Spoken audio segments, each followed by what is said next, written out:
एक प्रश्न विचारतो.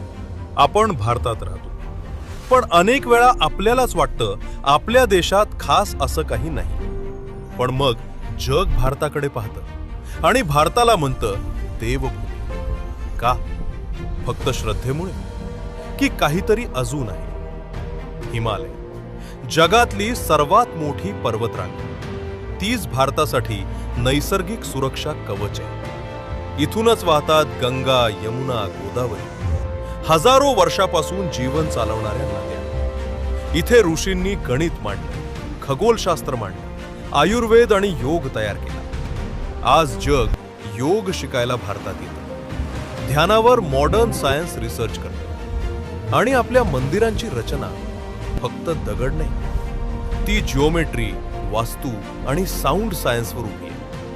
म्हणून भारताला देवभूमी म्हणतात, फक्त भावनेतून नाही, तर हजारो वर्षांच्या ज्ञान आणि विज्ञानातून. आणि आपल्याला याचा अभिमान नसला तर कोणाला असेल?